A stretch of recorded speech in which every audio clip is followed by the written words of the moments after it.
여러분, 이 좋은 측면이든 나쁜 측면이든 간에요, 이 세상에서 성공한 사람들의 어떤 공통점은요, 하나더라고요.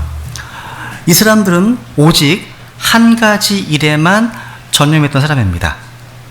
원띵, 한 가지 일에만 전념했던 사람입니다. 여러분, 미국의 외교관들도 감히 들어가지 못하는 곳에 능히 들어갈 수 있는 미국의 대표적 기업이 하나 있습니다. 바로 코카콜라예요. 코카콜라. 이 코카콜라의 창립자, 이 사람입니다. 존 펜버튼이라는 사람인데요. 이 코카콜라는요, 공산권이든 적성국이든 구별 없이 전 세계 거의 모든 나라에 들어가 있습니다. 이 코카콜라가 이렇게 크게 성장하게 된 데에는 이 회사 오너의 헌신적인 노력이 있었기 때문입니다.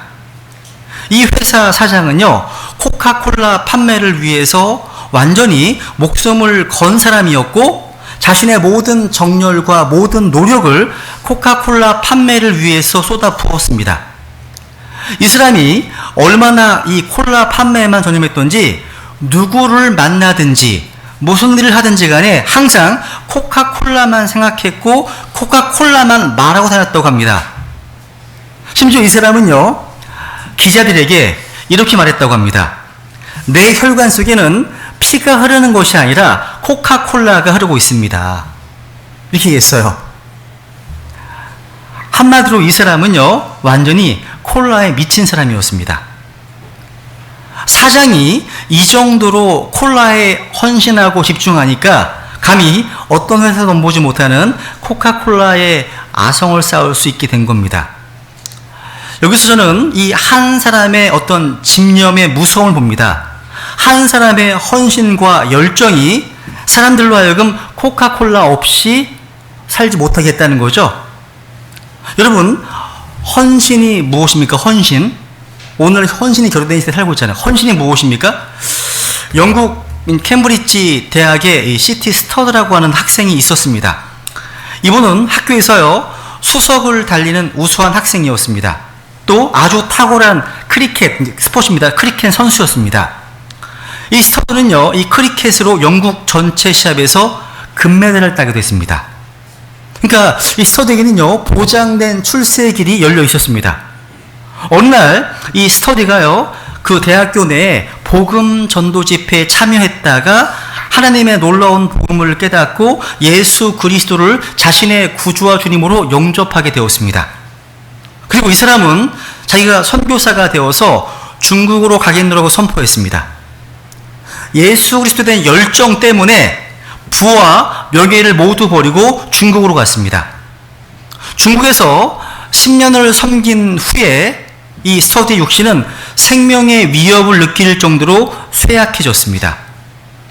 영국으로 다시 돌아와서요, 투병 생활하던 중에 스터디는 다시 아프리카로 가기로 결심합니다.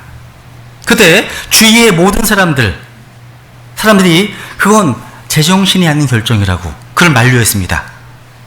근데 그때 스터디가요, 모든 크리스찬들에게 의미 있는 말을 남겼습니다. 이 얘기예요. 만약에 예수 그리스도께서 하나님이시라면, 그 하나님께서 나를 위해 죽으셨다면 어떠한 희생도, 내가 그분을 위한 어떠한 희생도 그렇게 지나칠 수 없습니다. 그러니까 하나님의 아들 예수 그리스도께서 이 땅에 오셔서 나를 위해서, 날 구원하시기 위해서 십자가에 피 흘려 죽으신 것 참으로 사실이라면, 그것이 참으로 사실이라면 내가 그분께 바치는 희생은 그 어떤 것도 지나친 희생일 수 없습니다. 이게 헌신입니다. 이게 헌신의 정신입니다. 우리의 헌신은 그 이하일 수 없습니다. 우리의 헌신은 그 이하로 만족해서도 안 되고 만족할 수 없습니다. 이처럼 한 가지 목적을 위해서 헌신한 사람은요, 두려운 사람입니다. 왜? 이런 사람들만이 아주 큰 일을 실현할 수 있는 사람이기 때문에 그렇습니다. 근데 오늘 본문에 보시면 로마서 1장에 보면 또 다른 한 사람, 한 가지 목적을 위해서 사는 사람을 발견합니다. 바로 우리가 따라야 될 본 사도 바울입니다. 여기 로마서 1장 1절에 보시면 예수 그리스도의 종 바울은 사도로 부르심을 받아 그 다음 하나님의 복음을 위해서 구별되었는데, 하나님의 복음을 위해서 구별되었다 말씀하시죠. 이 하나님의 복음, 이 하나님의 복음은 9절에 보면 그분의 아들의 복음이라고 되어 있고요, 16절에 보면 그리스도의 복음이라고 말씀하고 있습니다. 이 셋은 같은 거예요. 하나님의 복음, 그분의 아들의 복음, 그리스도의 복음. 무슨 얘기냐면 예수 그리스도께서는 바로 하나님의 아들이시고 하나님이십니다. 그 복음의 주인공, 그 복음의 주체는 누구예요? 예수 그리스도십니다. 하나님이신. 여러분, 복음의 내용은 하나님이신 예수 그리스도께서 이 땅에 오셔서 우리의 죄들로 인해서 우리를 대신해서 십자가에 죽으시고 부활하신 것입니다. 이 복음의 성격은 은혜입니다. 받을 자격이 없는 자들에게 그냥 주신 겁니다. 은혜예요. 그래서 사도행전 20장에 보시면 그 복음을 하나님의 은혜의 복음이라고 합니다. 하나님의 은혜의 복음. 하나님의 은혜의 복음. 이 복음은요, 로마서뿐만 아니라 바울서신서 전체의 주제의 핵심입니다. 바울과 같이 하나님의 복음을 위해서 구별되고 그 복음을 위해서 부르심받은 자들은요, 세상과 뚜렷하게 구별됩니다. 구별돼요. 여러분, 생각해보세요. 복음 전도에 헌신한 사람들은요, 세상적일 수 없습니다. 하나님의 복음을 위해서 어떻게 했다고요? 구별되었다 말씀하시잖아요. 구별되었다. 여러분, 구별되었다, 성별되었다, 거룩하다, 다 같은 말입니다. 여러분, 하나님의 복음은 우리를 자연스럽게 세상과 멀어지게 하고 따로 떨어지게 만듭니다. 여러분, 진정한 성별은요, separation from 에서 그치는 게 아니에요. 무엇 안 하는 것, 이게 성별이 아닙니다. 여러분, 바울은 하나님의 복음을 위해서 구별되었다 말씀하고 있습니다. 하나님의 복음을 위해서, 이게 unto, 하나님의 복음을 위해서 구별되었다. 여러분, 같은 물건이라도요, 특정한 용도와 목적을 위해 따로 떼어놓은 것, 따로 구분해 놓은 것을 성별되었다라고 합니다. 바울은 자신이 예수 그리스도의 종이요 사도로 부르심을 받았을 뿐만 아니라 하나님의 복음을 위해서 구별되었다고 말합니다. 세상에 많고 많은 사람들이 있지만 바울이란 한 사람의 삶과 일생은 하나님의 복음을 위해서 따로 구별되어 있다는 겁니다. 즉, 바울의 몸, 바울의 인생, 바울의 삶은 하나님의 복음 외에 다른 용도로 사용돼서는 안 된다는 겁니다. 여러분, 그 세상의 종교들 가운데 이 현 세상을 악하고 더럽다는 의미 때문에 속세라고 부르요. 속세라고 부르면서 세상을 등지고 단절한 채 산속으로 골짜기로 들어갑니다. 그리고 금욕과 고행을 하면서 이제 구도자로서 어떤 수행을 합니다. 그리고 마음속 탐욕을 끊고자 노력합니다. 물욕을 이기려고 합니다. 정욕을 이기려고 합니다. 절이든 동굴이든 어딘가에서 뚝 떨어진 삶을 살면서 술과 담배와 마약을 끊고 신문과 TV와 잡지와 인터넷 다 끊고 구별된 삶을 사는 종교들이 많습니다. 그러니까 다른 종교에서도 얼마든지 있어요. 근데 그것은 진정한 성별이 아닙니다. 왜냐하면 이들은 세상으로부터는 성별했지만 무엇을 위해서는 성별되어 있지 않기 때문에 근본 문제 해결하지 못해요. 그러니까 언투가 없는 거예요. 목적이 없는 겁니다. 즉, 예수 그리스도로 나오지 않기 때문에, 즉 복음으로 나오지 않기 때문에 그들이 나쁜 행위를 하지 않고 극복한다고 해서 사람의 본질적인 문제가 해결되지는 않습니다. 이건 구원받은 성도도 마찬가지입니다. 자신을 하나님께 거룩히 구별하지 않으면 세상을 이길 수도 없고 죄를 이길 수도 없고 육신의 정욕을 이길 수 없습니다. 성도로 부르심받은 사람들이요, 하나님의 복음으로 구별될 때 복음의 권능, 성령의 권능, 말씀의 권능이 나타나는 겁니다.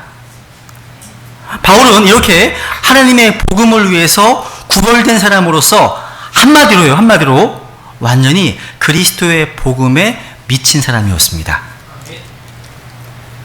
오늘의 사람 다 뭐에 미쳐 있잖아요. 도로 밑에 다 미쳐 있잖아요. 거룩한 곳에 미쳐야 되지 않겠습니까? 우리는요. 그래서 여러분 고린도후서 5장에 보시면 5장 13절 같이 읽을까요? 시작. 우리가 만일 미쳤어도 그것은 하나님을 향한 것이요 정신이 온전하여도 그것은 너희를 위한 것이니. 무슨 말입니까? 바울은요 예수 그리스도의 십자가를 전파하기 위해 미쳤다는 겁니다. 그렇기 때문에 오늘 본문 8절에 보시면 바울의 감사 제목이 무엇인지 아십니까? 8절. 먼저 너희 모두로 인하여 예수 그리스도를 통해 나의 하나님께 감사하노니. 왜요? 이는 너희의 믿음이 온 세상에 두루 전하여졌기 때문이라. 바울이 뭐 때문에 하나님께 감사합니까? 육체의 건강 때문이 아니에요. 잘나가는 사업 때문이 아닙니다. 뭔가 진로가 형통해서가 아닙니다. 물질적인 풍성함 때문이 아닙니다. 로마에 있는 성도들의 믿음이 온 세상에 두루 전하기 때문에 감사했습니다. 즉 그리스도의 복음으로 말미암아 믿음이 온 세상에 전파되는 것으로 감사했다는 거예요. 그렇다면 바울을 본으로 따르고 있는 우리 성경 신자들의 가장 큰 관심과 감사 제목은 무엇입니까? 여러분 무엇 때문에 감사하십니까? 제가 지난주 설교에서요 바울은 로마의 차디찬 감옥이라고 하는 그런 상황에 놓여 있습니다. 그죠? 군병들과 함께 사생활이 없습니다. 감옥에서요. 그리고 바울을 괴롭게 하기 위해서 잘못된 동기로 그리스도를 전파하는 그런 형제들에 대한 소식도 듣고 있는 상황이지만 바울은요 그러한 잔가지들에 흔들리지 아니하고 바울은 여기에서 저기에서 전파되고 있는 그리스도로 인해서 기뻐했습니다. 마찬가지예요. 바울의 가장 큰 기쁨은 그리스도께서 전파되는 것이었고 바울의 가장 큰 감사 제목은 뭡니까? 복음 전파였습니다. 그러니까 사도 바울의 온통 모든 관심사는 복음의 운명에 있었습니다. 로마서 1장 15절에 보시면 1장 15절 해서 볼까요? 시작. 그러므로 내 안에 있는 분량대로 나는 로마에 있는 너희에게 복음을 선포할 준비가 되어 있노라. 준비가 I am ready. 준비가 되어 있는 거예요. 복음을 선포할 준비가 되어 있다. 그 당시에 정치, 의학, 교육, 철학, 과학 이런 학문으로 그분을 구할 수 없습니다. 근데 복음만이 그분을 영원한 지옥에서 구할 수 있기 때문에 바울은 그 복음을 전파할 준비가 되어 있었던 겁니다. 우리 마찬가지예요. 우리도 언제든 이 복음을 전파할 준비를 하고 있어야 됩니다. 여러분, 기독교의 능력은 수에 있지 않습니다. 수에 있지 않아요. 그래서 아마 밥존스 시니 목사님 같은데요. 이런 말 하셨어요. 하나님과 함께하는 한 사람이 다수입니다. 그러니까 one man with God is majority 이런 단어거든요. 이런 말 하셨거든요. 그러니까 한 사람이 하나님과 붙들려서 함께하고 있다면 그게 다수라는 거죠. 누구보다? 하나님이 없는 다수보다. 맞습니다, 여러분요. 여러분, 기독교의 능력은 하나님의 복음을 위해서 구별된 헌신하는 소수, 생명력 있는 소수, 아놀드 토긴비의 말을 빌리자면 창조적인 소수에 달려있는 겁니다. 여러분, 한 사람의 중요성을 관가하지 마십시오. 하나님께 완전히 헌신된 한 사람은요, 수천 명, 수만 명도 이룰 수 없는 일을 능히 이룹니다. 왜? 하나님의 사람과 함께 일하시기 때문입니다. 저는 이 자리에 계신 분들 가운데 바울과 같이 헌신하는 그런 성도들이 우리 학생들 가운데, 청년들 가운데 많이 일어나기를 원합니다. 하나님은 지금도 사람을 찾고 계십니다. 수가 문제가 아니에요. 오직 헌신도가 문제인 거예요. 헌신도가 문제인 겁니다. 그렇다면 이런 한 가지 목적에 집중할 수 있는 헌신의 원동력은 뭘까요? 출발점. 한마디로 소명감입니다. 부르심입니다. 부르심. 여러분, 로마서 1장 1절 보면요. 예수 그리스도의 종 바울은 사도로 부르심을 받아 하나님의 복음을 위해서 구별되었는데, 그러니까 하나님께서 그 일을 위해서 나를 부르셨다고 하는 확신이 중요한 겁니다. 바울은 자신이 존재하는 이유를 뭐라고 지금 말하고 있습니까? 하나님의 복음을 위해서 존재한다는 거예요. 그래서 고린도전서 9장에 보시면 이런 말씀하죠. 같이 읽죠. 시작. 내가 복음을 선포할지라도 자랑할 것이 없나니 이는 필연적으로 내가 해야 하기 때문이라. 만일 내가 복음을 선포하지 아니하면 참으로 내게 화가 있으리로다. 여러분, 복음 선포는 필연적으로 내가 해야 하기 때문이다 고백합니다. 하나님께서 여러분은 이 땅에 왜 존재하게 하셨습니까? 오늘날 실존주의자들의 설명과 같이 아무 목적도 없이 아무런 의미도 없이 그냥 던져 놓으신 걸까요? 아닙니다. 아니면 실수로 태어난 것입니까? 결코 그럴 수 없습니다. 하나님 앞에는 우연이란 없어요. 우리는 우연히 던진 존재가 아닙니다. 우리의 삶에는 목적이 있습니다. 또 하나님께서 부르신 사명이 있다는 거예요. 이러한 부르심, 목적, 확실한 어떤 사명을 붙들고 사는 사람은요, 흔들리지 않습니다. 그래서 이런 확실한 목적을 붙든 사람은요, 확신을 가지고 헌신하는 자리로 나오게 되어 있습니다. 이 목적의식이 그 사람을 살리는 거예요. 여러분, 사람들이 왜 자살할까요? 우리나라가 자살률 1위잖아요. 왜 자살할까요? 목적이 없기 때문입니다. 여러분 생각해 보세요. 거지가 자살하는 거 보셨습니까? 통계에 없습니다. 거지는 결코 자살하지 않습니다. 왜 그럴까요? 이들은 먹고 살아야 한다고 하는 확실한 목표가 있기 때문입니다. 자살은 먹고 살만한 사람이 하는 거래요. 그러니까 먹고 살만은 한데 삶의 의미가 없고 목적이 없습니다. 그러니까 인생의 무의미함, 인생의 허무함이 사람을 죽이는 거예요. 그 때문에 이 목적 의식이 사람을 살리는 겁니다. 그 목표가 사람을 강하게 만듭니다. 하나님의 복음 증거라고 하는 이 영광스러운 목적을 위해서 하나님께서 바울만 부르셨습니까? 아닙니다. 우리도 부르셨어요. 로마서 1장 6절에 보세요. 한번 시작. 너희도 그들 가운데서 예수 그리스도의 부르심을 받았느니라. 바울은 로마에서 하나님께 사랑을 받고 성도로 부르심을 받은 모든 사람에게 편지하노니 하나님 우리 아버지와 주 예수 그리스도로부터 은혜와 평강이 너희에게 있기를 원하노라. 아멘.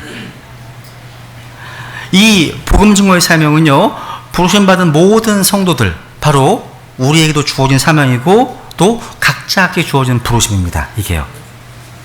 그렇다면 성도에게 이런 소명감만 있으면 충분한 걸까요? 소명의식만 가지고 있으면 다 되는 걸까요? 아닙니다. 성경은 한 걸음 더 나아가서 복음의 권능에 대한 체험이 중요함을 강조합니다. 16절에 보시면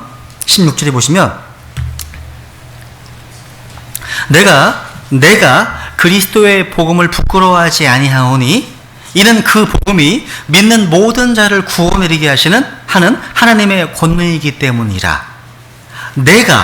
지금 바울은 내가 그리스도의 복음을 부끄러워하지 않는다 고백합니다. 지금 나와 복음을 연결하고 있습니다. 바울은 언제나 복음이 나오면 곧장 자신과 나와 연결시키곤 했습니다. 심지어 로마서 16장 25절에 보시면 이 복음을요, my gospel, 나의 복음이라고, my gospel, 나의 복음. 무슨 뜻입니까? 지금 사도 바울은 복음과 자신을 결코 떼어놓을 수 없는 것을 이해하고 있습니다.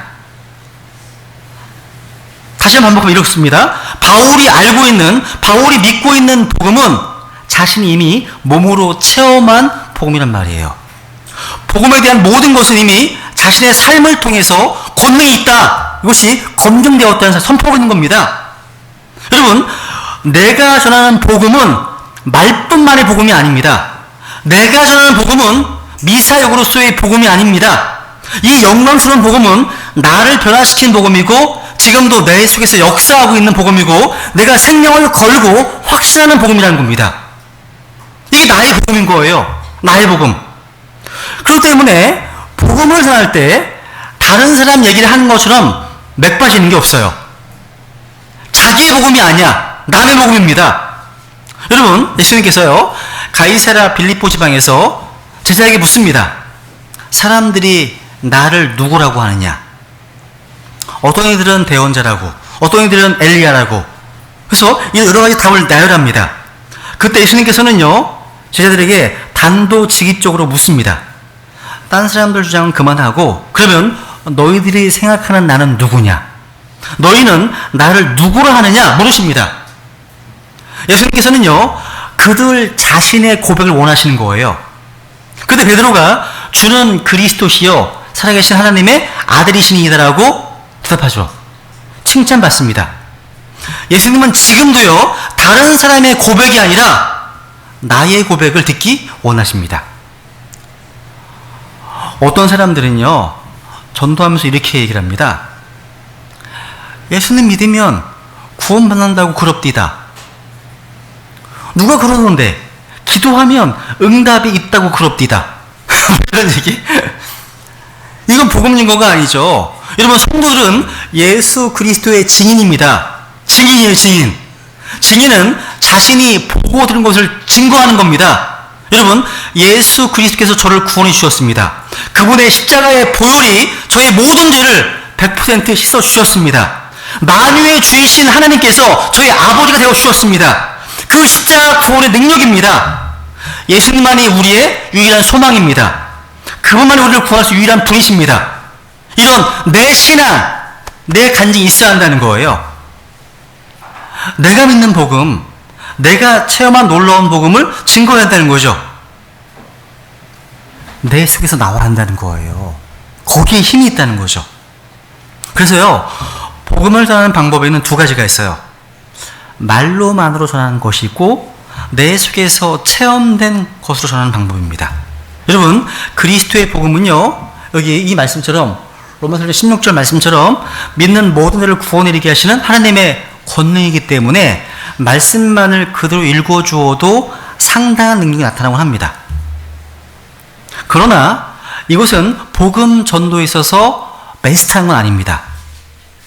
주님께서는요, 이런 식으로 사용하라고 복음 주신 것이 아닙니다. 여러분, 하나님의 권능이다 할 때 하나님의 권능, 파워가 하십니다. 그렇죠? 이 권능이라고 할 때 이 권능은 그리스어로요, 이 두나미스라고 합니다. 두나미스. 이 단어에서 다이너마이트가 나왔습니다. 영어 단어가 나왔어요. 두나미스, 다이너마이트. 그런데 이 복음의 다이너마이트가 잘 안 터지는 것 같습니다. 예를 들어 볼게요. 이런 거예요. 여기 큰 포탄. 이 포탄을 사용하는 방법은 두 가지가 있습니다.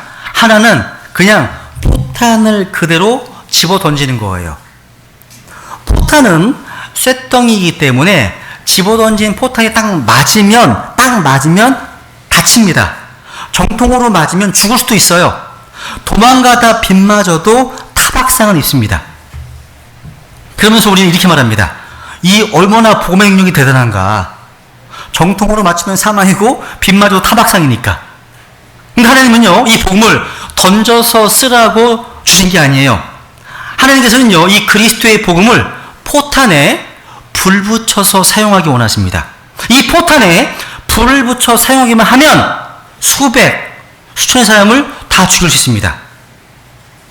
그리스도 복음도 마찬가지예요. 이 복음을 불 붙여 사용한다면 수천 명의 사람들을 회심케 하고 구원시켜 있는 겁니다. 이게 사도행전 역사 아닙니까? 이게요? 그래서 복음을 불 붙여서 써야 한다는 거예요. 예레미야 23장에 보시면 이런 말씀 있잖아요. 그죠? 29절 시작. 주가 말하노라 내 말이 불 같지 아니하냐 바위를 산산조각 부수는 쇠망치 같지 아니하냐. 하나님 말씀을 불같이 사용하고 바위를 쳐서 산산조각 부서뜨리는 쇠망치같이 사용하면 엄청난 파괴력을 발휘할 겁니다.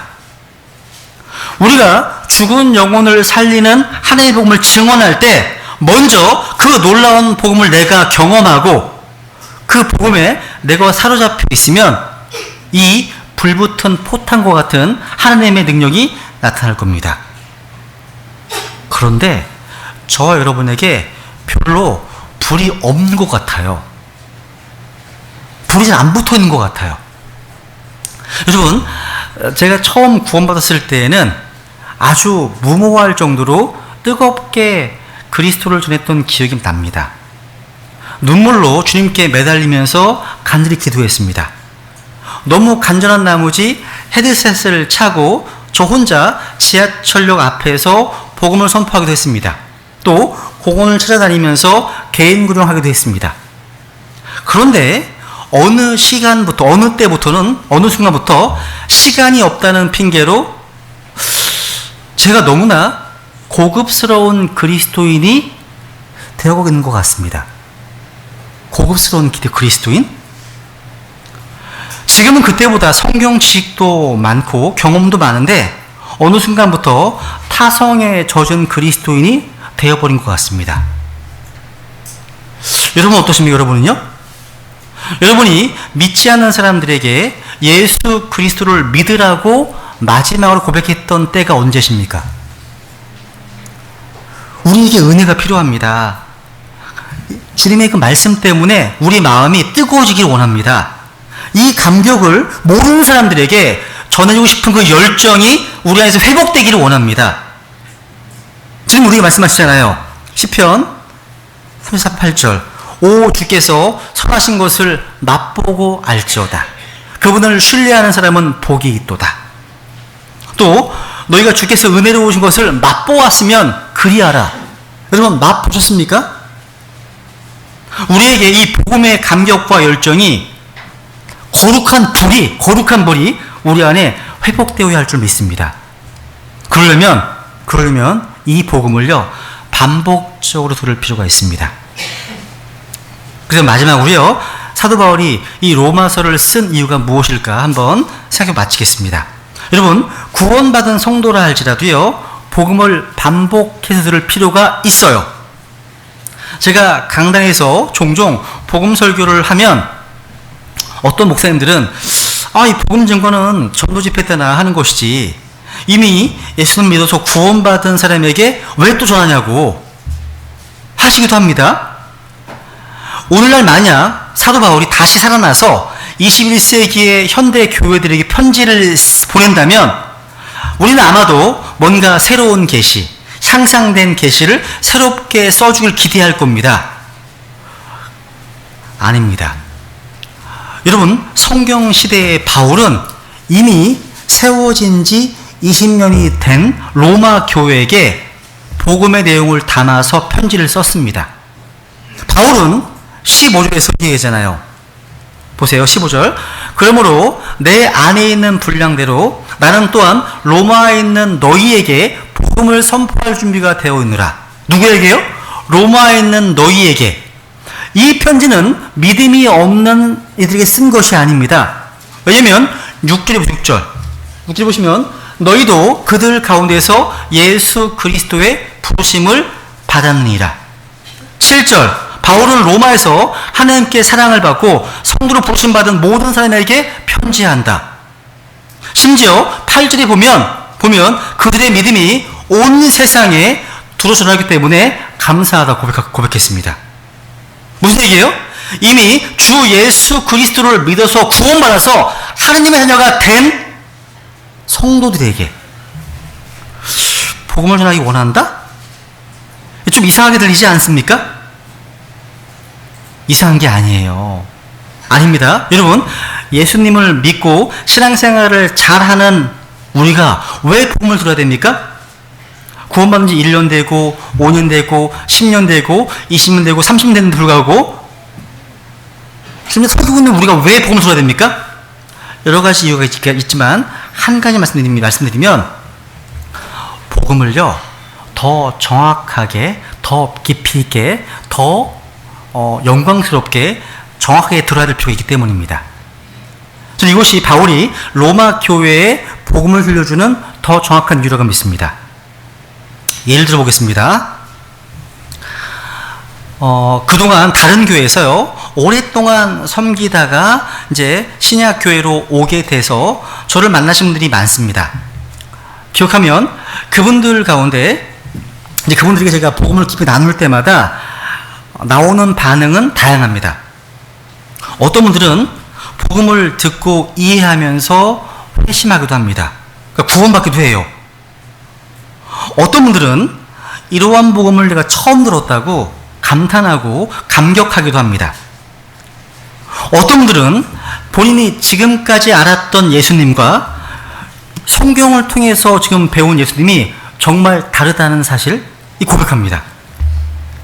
또 오랜 시간 동안 율법적인 교회 분위기에 얽매여 있다가 십자가에 피 흘려 죽기까지 자신을 사랑하신 주님을 만난 감격으로 눈물이 떠나지 않는다고 고백합니다. 그리고 예수님 때문에 삶이 변화되고 가정이 변화되어서 자신의 인생 가운데 지금이 가장 행복하다, 이런 고백을 듣기도 합니다. 그러면서 저에게 더불어 감사의 고백을 하십니다. 저는 단지 예수님의 복음을 전한 것 뿐인데 이러한 감사의 말을 들을 때마다 몸둘 바를 모르겠습니다. 이러한 반응을 보면서 한편으로는요, 정말 감사하기도 하지만 다른 한편으로는요, 오늘날의 교회들이, 특히 한국 교회가 얼마나 성도들에게 복음을 정확하게 가르치지 않는지 하는 의심을 떨쳐버릴 수가 없습니다.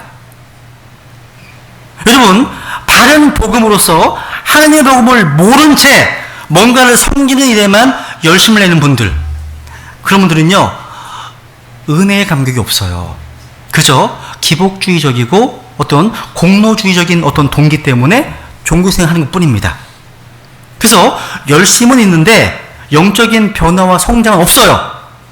자기 열심, 자기 의에 기초해서 봉사하다 보니까 결국은 교만하거나 자기 만족에 빠지거나 아니면 상처를 받고 섭섭해하거나 낙심하거나 이런 막다른 벼랑에 도달하기 일쑤입니다. 우리가 복음을요, 정확하게 이해하고 있다면 복음의 내용을 반복해서 들을수록 그 자체로부터 생명이 더욱 왕성하게 뿜어져 나옵니다.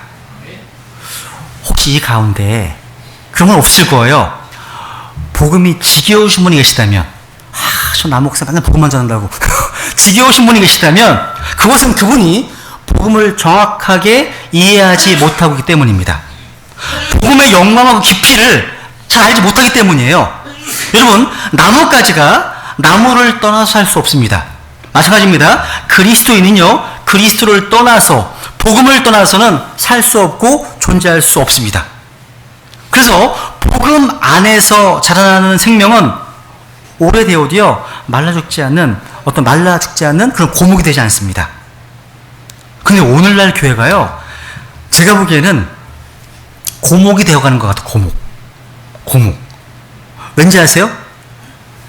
그들의 삶이 복음의 기초에 있지 않고 복음으로 자라지 않기 때문이에요.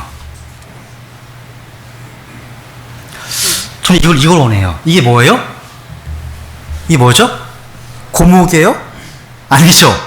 거목입니다. 거목. 여러분, 신앙의 연수가 오래되었다고 하는 교회들이, 그런 성도들이 왜 굵고 큰 나무, 이게 캘리포니아에 있는 나무거든요? 이런 거목이 되어야 하는데 왜 말라 죽어버린 고목이 되어갈까요? 왜 이렇게 될까요? 왜 그렇게 부흥했던 유럽의 교회들이 다 쇠퇴해버렸을까요? 왜 오래된 전통적인 교회가 쇠퇴할까요?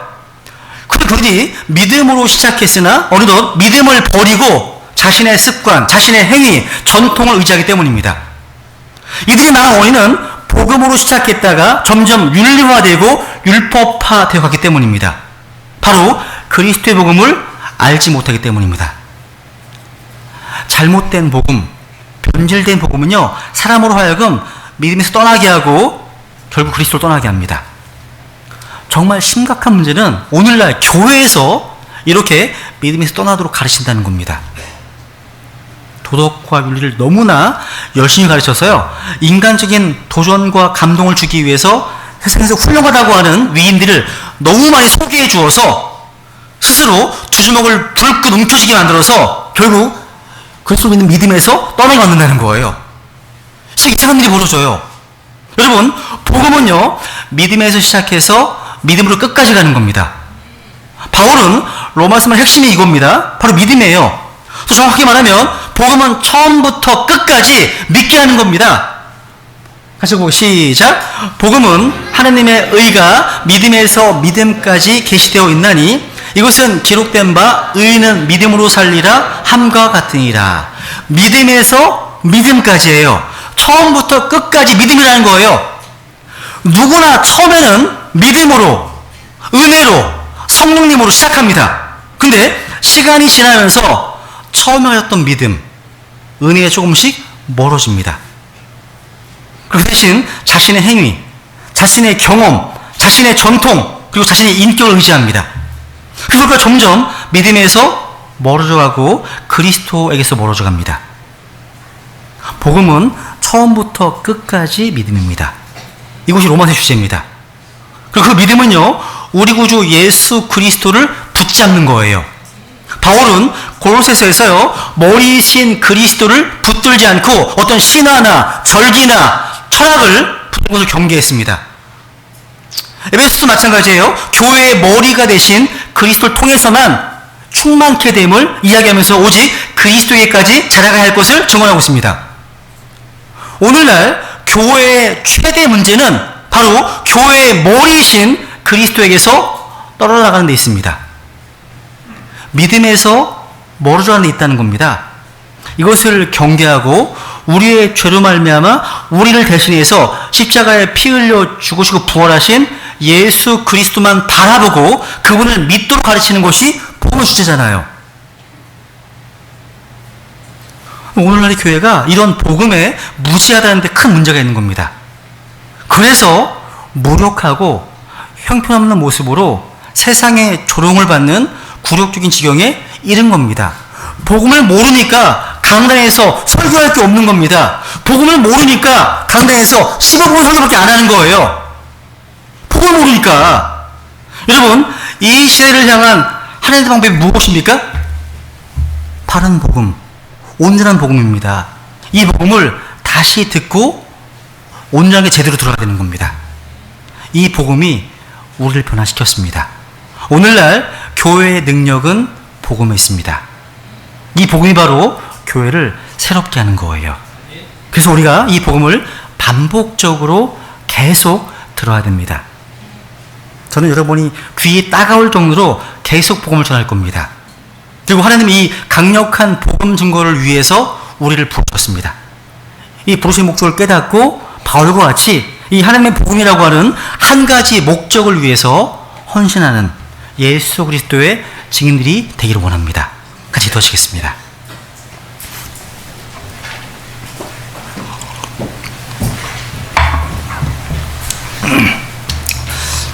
우리 머리에 숙이시고 기도하겠습니다. 우리가 우리 이웃들에게, 직장 동료들에게 이렇게 고백할 수 있으십니까? 예수 그리스도께서 저의 구주이십니다. 저의 모든 죄를 짊어지시고 십자가에 피 흘려 죽으신 예수님께서 저를 구원해 주셨습니다. 그 예수님이 바로 저를 구원해 주셨습니다. 이제 저는 믿음을 통해 하나님의 은혜로 천국에 갑니다. 제가 천국에 갈 수 있는 것은 저의 공로나 저의 선행이 있는 것이 아니라 100% 예수님의 십자가의 공로로 갈 수 있는 것입니다.